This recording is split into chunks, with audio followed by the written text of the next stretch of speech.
جبکہ راستے میں آپ صلی اللہ تعالیٰ علیہ وسلم رکے اور اپنا پڑاؤ ڈالا اور صحابہ کرام علیہم الرضوان کو ارشاد فرمایا کہ تمہارے پاس جو کچھ ہے وہ کھا لو۔ چنانچہ صحابہ کرام علیہم الرضوان نے اپنے کھانے کے برتن کھولے تو ان کے پاس صرف روٹیاں تھیں، سالن نہیں تھا۔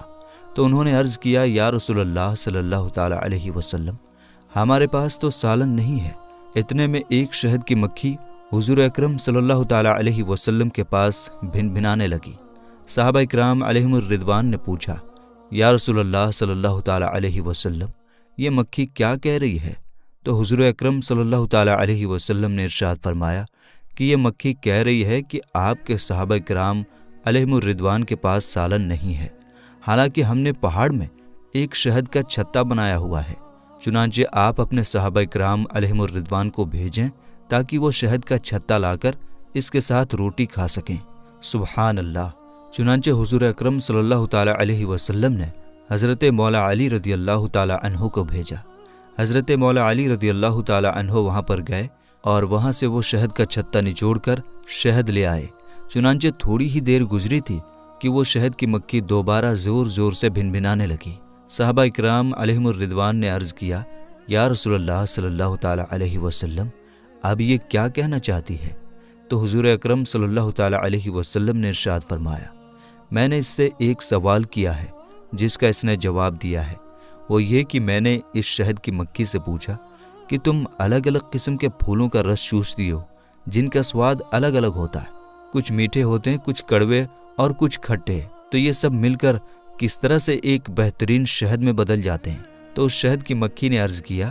یا رسول اللہ صلی اللہ تعالیٰ علیہ وسلم، ہم جب پھولوں کا رس چوس کر واپس اپنے چھتے کی طرف جاتی ہیں تو ہمارا لیڈر آپ صلی اللہ تعالیٰ علیہ وسلم کی ذات اقدس پر درود شریف پڑھتا ہے، چنانچہ اس کے ساتھ ساتھ ہم بھی آپ صلی اللہ تعالیٰ علیہ وسلم پر درود پاک پڑھنا شروع کرتی ہیں۔ آپ صلی اللہ تعالیٰ علیہ وسلم پر درود پاک پڑھنے کی برکت کی وجہ سے اللہ تعالیٰ ان الگ الگ قسم کے رسوں کو ایک بہترین اور میٹھے شہد میں بدل دیتا ہے۔ سبحان اللہ۔ میرے دوستو، اس روایت سے ہمیں پتہ چلتا ہے کہ ہمیں بھی حضور اکرم صلی اللہ تعالیٰ علیہ وسلم کی ذات اقدس پر زیادہ سے زیادہ درود پاک پڑھنا چاہیے، کیونکہ حضور پاک صلی اللہ تعالیٰ علیہ وسلم پر ایک مرتبہ درود پاک پڑھنے سے 10 گناہ معاف ہوتے ہیں، 10 درجے بلند ہوتے ہیں اور اس شخص پر 10 رحمتیں نازل ہوتی ہیں۔ اس کے علاوہ بھی درود پاک پڑھنے کے بہت سارے فضائل و برکات ہیں۔ بہرحال دوستو، شہد کی مکھیاں سب ایک جگہ جمع ہو کر کام بانٹ لیتی ہیں، کچھ شہد بنانے میں لگ جاتی ہیں اور کچھ کا کام موم بنانا ہوتا ہے اور کچھ کا کام اس موم کے ذریعے سے شہد کے چھتے کو بنانا ہوتا ہے، اور کچھ مکھیاں صرف پانی لانے کا کام کرتی ہیں اور یہ بہت ہی عجیب و غریب طریقے سے اپنا گھر بناتے ہیں۔ یہ اپنا گھر ایسا بناتی ہیں کہ جس میں کسی قسم کا کوئی ٹیڑھا پن نہیں ہوتا، ایسا لگتا ہے کہ انہوں نے انجینئرنگ سے اس شکل میں اپنا گھر بنایا ہو، اور اللہ تعالیٰ نے ان مکھیوں کو وحی کے ذریعے سب کچھ سکھا دیا ہے، جس طرح کہ اللہ تعالیٰ قرآن پاک میں ارشاد فرماتا ہے۔ ترجمہ: تمہارے پروردگار نے شہد کی مکھی کو حکم دیا ہے کہ وہ اپنا چھتا پہاڑوں، درختوں اور انسانوں کے مکانات میں بنائے۔ پر دوستو، ذرا غور کریں کہ کس طرح شہد کی مکھی اپنے رب کے حکم کو مانتی ہے، کس طرح ان 3 جگہوں میں اپنا چھتا بناتی ہے۔ آپ ان جگہوں کے علاوہ کسی اور جگہ اس کو چھتا بناتے ہوئے نہیں دیکھ سکتے۔ میرے دوستو، اور شہد کی مکھی کے بارے میں امام حاکم نے اپنی کتاب مستدرک کے اندر ایک حدیث نقل کی ہے کہ حضرت عبداللہ بن عمر رضی اللہ تعالیٰ عنہ ارشاد فرماتے ہیں کہ حضور اکرم صلی اللہ تعالیٰ علیہ وسلم نے ارشاد فرمایا کہ اللہ تعالیٰ حد سے بڑھنے والے اور گندی زبان والے اور بدترین پڑوسی اور بے رحم لوگوں کو پسند نہیں کرتا۔ پھر آپ صلی اللہ تعالیٰ علیہ وسلم نے ارشاد فرمایا کہ مومن کی مثال شہد کی مکھی کی طرح ہے، جو اپنے چھتا سے نکلتی ہے، حلال کھاتی ہے، پاخانہ کرتی ہے، مگر نہ تو کسی کو کوئی نقصان پہنچاتی ہے، نہ کہیں توڑ پھوڑ کرتی ہے۔ اسی طرح مومن بھی اپنے کام سے کام رکھتا ہے، کسی کو تکلیف نہیں پہنچاتا اور رزق حلال کھاتا ہے۔ اور مسند داری میں ہے کہ حضرت مولا علی رضی اللہ تعالیٰ عنہ نے ارشاد فرمایا کہ لوگوں میں اس طرح رہو جیسے پرندوں میں شہد کی مکھی رہتی ہے، کہ تمام پرندے اسے معمولی اور کمزور سمجھتے ہیں، لیکن اگر انہیں شہد کی مکھی کے پیٹ کا شہد اور اس کی برکت اور فائدوں کی جانکاری ہو جائے تو اسے معمولی نہ سمجھیں۔ لوگوں کے ساتھ اپنی نرم زبان سے میل جول رکھو، لیکن اپنے اعمال اور دلوں کو ان سے الگ رکھو۔ آدمی کو اسی کا پھل ملے گا جو اس نے دنیا میں کر لیا، اور قیامت کے دن ہر شخص ان لوگوں کے ساتھ ہوگا جس سے وہ دنیا کے اندر محبت کیا کرتا تھا۔ اور حضرت ابو ہریرہ رضی اللہ تعالی عنہ سے روایت ہے کہ نبی کریم صلی اللہ تعالی علیہ وسلم نے ارشاد فرمایا کہ جو شخص ہر مہینے میں 3 دن صبح خالی پیٹ شہد چاٹ لیا کرے تو کوئی بڑی بیماری اسے نہیں ہوگی۔ اور حضرت عمر رضی اللہ تعالی عنہ کو جب کوئی بیماری ہوتی تھی تو آپ رضی اللہ تعالی عنہ شہد سے ہی علاج کرتے تھے، یہاں تک کہ پھوڑے پھنسی پر بھی شہد کا ہی مرہم لگایا کرتے تھے، اور کسی جانور کے ڈسنے کی جگہ پر بھی شہد ہی مل لیا کرتے تھے، اور شہد کے فائدوں کی آیتیں تلاوت کیا کرتے تھے۔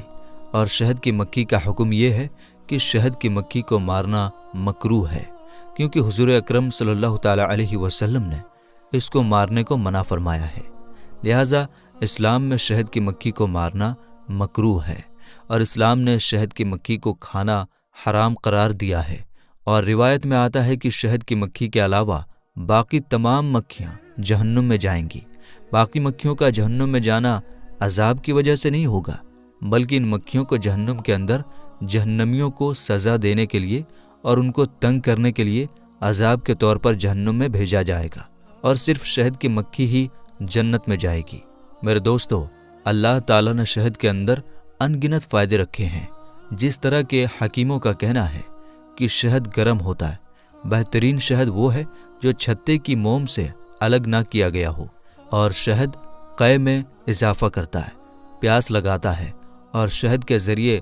گرم خون پیدا ہوتا ہے۔ پانی میں ملا کر پلانے اور اس کا جھاگ نکال دینے سے اس کی گرمی ختم ہو جاتی ہے اور مٹھاس کم ہو جاتی ہے، فائدہ بھی کم ہو جاتا ہے۔ شہد پیشاب جاری کرنے میں زیادہ فائدہ مند ہوتا ہے، اور سب سے بہترین شہد پتجھڑ کے موسم کا ہوتا ہے، جس کی مٹھاس بہترین ہوتی ہے، اور زیادہ تر شہد بہار کے موسم میں ملتا ہے،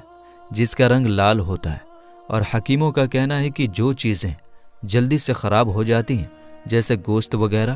اگر ان کو شہد میں رکھ دیا جائے تو کافی وقت تک خراب نہیں ہوتی، اور اگر اوریجنل شہد جس میں پانی، آگ، دھواں وغیرہ کا اثر نہ پہنچا ہو، اس میں ذرا سا مشک ملا کر آنکھوں میں سرمے کی طرح لگائیں تو آنکھوں سے بہنے والا پانی بند ہو جاتا ہے، اور اسے سر میں لگانے سے جوئیں اور اس کے انڈے مر جاتے ہیں۔ اور جس شخص کو کتے نے کاٹ لیا ہو، اگر وہ شہد چاٹے تو اس کے لیے فائدہ مند ہے۔ اور شہد کی مکھی کو اپنے خواب میں دیکھنے کے بارے میں علم والوں کا کہنا ہے کہ خواب میں شہد کی مکھی کو دیکھنے والے کے لیے خطرے کے ساتھ مال جمع کرنے اور امیر ہونے کی نشانی ہے۔ اگر کسی نے مکھیوں کا چھتا دیکھا اور اس سے شہد نکالا تو حلال مال حاصل کرے گا، پھر اگر پورا شہد نکال لیا، بالکل نہیں چھوڑا، تو وہ کسی قوم پر ظلم کرے گا۔ اور اگر مکھیوں کے لیے کچھ چھوڑ دیا ہے تو وہ حاکم اگر اپنے حق کو وصول کرنے کا دعوے دار ہے تو اپنے معاملے میں انصاف کرے گا۔ اگر کسی نے یہ دیکھا کہ شہد کی مکھیاں اس کے سر پر بیٹھ گئی ہیں تو وہ حکومت اور سرداری حاصل کرے گا۔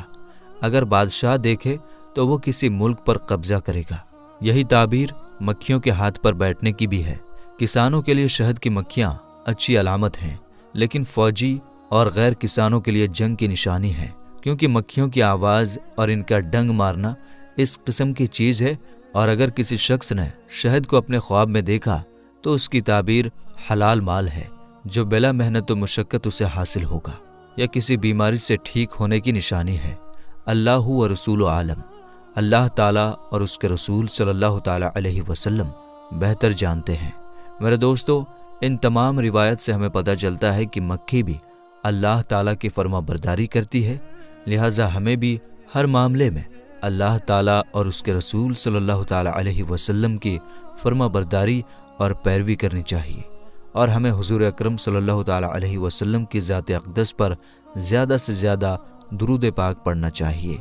اللہ تعالیٰ سے دعا ہے کہ اللہ تعالیٰ ہمیں حضور اکرم صلی اللہ تعالیٰ علیہ وسلم کی ذات اقدس پر زیادہ سے زیادہ درود پاک پڑھنے کی توفیق عطا فرمائے، اور اپنی زندگی کو آپ صلی اللہ تعالیٰ علیہ وسلم کے بتائے ہوئے طریقے کے مطابق گزارنے کی توفیق عطا فرمائے۔ آمین یا رب العالمین۔